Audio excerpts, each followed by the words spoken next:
Welcome to my channel English with Chhattisgarhiya में होगे we learn future indefinite tense. Okay, वो future indefinite tense क्या होता है? तो फ्यूचर इंडेफिनिट टेंस, यदि कोई सपोज मान लीजिए, यदि कोई व्यक्ति वर्तमान में रहकर कल या आधे घंटे पहले के बारे में सोचता है या परसों या 10 साल पहले के बारे में भी सोचता है, तो वह हमारा जो है फ्यूचर इंडेफिनिट टेंस कहलाता है। अगर हम हिंदी में सेंटेंस देखें, अगर लास्ट में अगर गा गे गी आता है तो वो हमारा फ्यूचर इंडेफिनिट टेंस कहलाता है।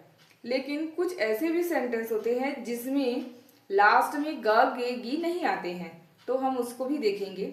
ठीक है, और इसमें जो है हमारा सेल या विल का प्रयोग होता है फ्यूचर इंडेफिनिट टेंस में, लेकिन बोलचाल में हमारा अधिकतर जो है विल का यूज ही होता है।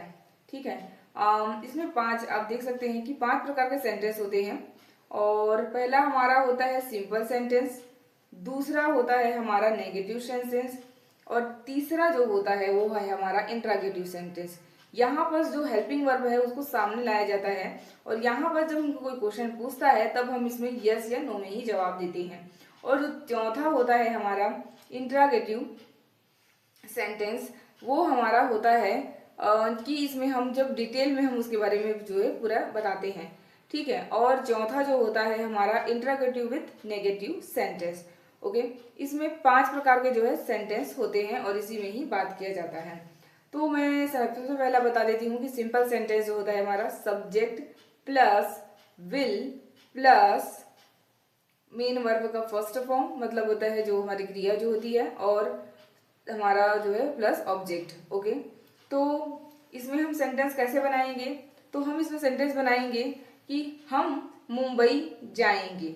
हम मुंबई जाएंगे तो कैसे बनाएंगे? We will go to Mumbai. यहाँ बस हमारा जो टू का प्रयोग हुआ है उसको ध्यान देना पड़ेगा, क्योंकि हम सभी जगह टू का यूज नहीं करते। जैसे हमारा होम हो गया, होम में हम टू का यूज नहीं करेंगे। मैं स्कूल जाऊंगा, तो इसमें हम स्कूल में प्रयोग कर सकते हैं। ठीक है, I will go to school. लेकिन जैसे मैं बोलूंगी कि मैं घर जाऊंगी, तो आई विल गो होम, ऐसा बोलेंगे। यहाँ बस टू का यूज नहीं होता। और टेम्पल में, टेम्पल मतलब होता है मंदिर, मंदिर में भी हम टू का यूज नहीं करेंगे। जैसे कि हम बोलेंगे कि मैं मंदिर जाऊंगी, तो कैसे बोलेंगे इसको?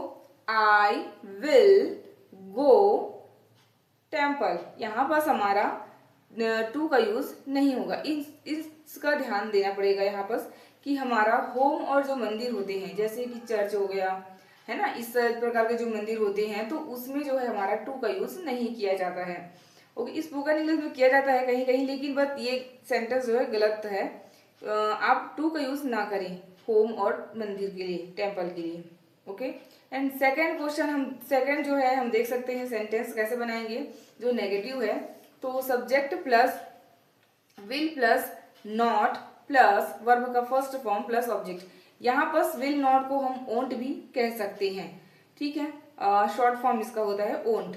तो जैसे हम बोलेंगे कि हम मुंबई नहीं जाएंगे, तो कैसे बोलेंगे? We will not go to Mumbai. या फिर हम बोल सकते हैं we won't go to Mumbai. हम इस प्रकार से भी बना सकते हैं। ओके, एंड जो तीसरा जो होता है हमारा, जो हमारा सेल जो है, हमारा सेल या विल जो है हमारा हेल्पिंग वर्ब सामने आता है, तो उसमें जो होता है हम यस या नो में जवाब देते हैं। तो कैसे बनाएंगे इसको? क्या मोहन दिल्ली जाएगा? तो इसको कैसे बनाएंगे? Will Mohan go to Delhi? क्या मोहन दिल्ली जाएगा? तो इसको हम answer no, Mohan will not go to Delhi, ऐसा जवाब देंगे, है ना, कि मोहन जो है दिल्ली नहीं जाएगा। तो इसमें यस या नो में ही जवाब दिया जाता है अगर कोई भी जब हमारा हेल्पिंग वर्ब सामने में आता है। ओके, तो पांचवा सेंटेंस हम देख लेते हैं कि पांचवा जो सेंटेंस होता है ना, वो कैसे बनता है। तो हमारा इसमें बनता है हमारा सबसे पहले तो इंट्रागेटिव वर्ड प्लस हमारा हेल्पिंग वर्ब विल या सेल, एंड प्लस हमारा सब्जेक्ट प्लस नॉट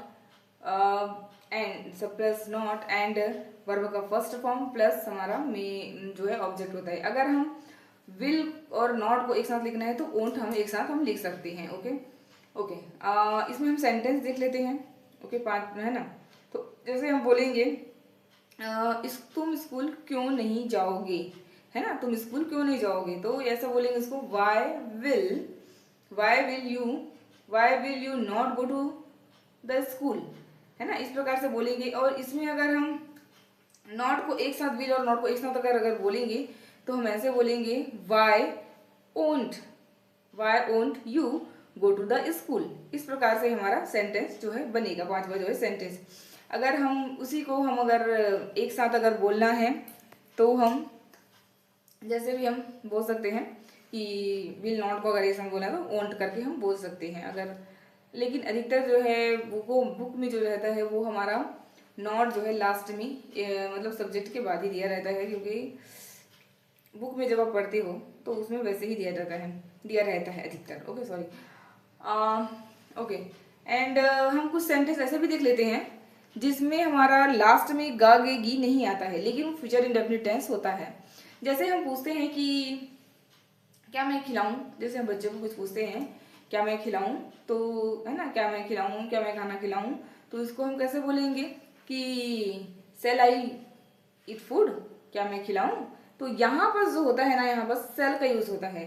सेल, अभी मॉडर्न इंग्लिश में हम शुड का यूज करते हैं, लेकिन हम सेल का भी यूज कर सकते हैं, है ना। इसमें कुछ और सेंटेंस हम देख लेते हैं कि मतलब मैंने उसको लिख कर रखा है क्योंकि दिमाग में जल्दी जो है नहीं आता है, इसकी वजह से हम है ना, मैंने कुछ सेंटेंस जो है लिख कर रखा है। ओके, तो मैं आपको बता देती हूँ कि कुछ कुछ जो है सेंटेंस जो हैं। ओके, तो जैसे हम बोलते हैं कि क्या हम बात करके देखें, है ना, क्या हम बात करके देखें, तो यहाँ पर भी हमारा सेल का यूज होगा, सेल वी टॉक। मतलब यहाँ पर जब हम परमिशन लेते हैं, एक प्रकार का परमिशन ही है, तो हम परमिशन लेते हैं तो इसमें सेल का यूज होता है, विल का यूज नहीं होगा, इसमें सेल का यूज होगा। ओके, या फिर शुड का, ये दोनों, सेल या शुड दोनों का यूज होता है। Thank you, like and subscribe my channel. अगर मेरा वीडियो अच्छा लगे आपको तो please like and subscribe my channel. Okay, thank you.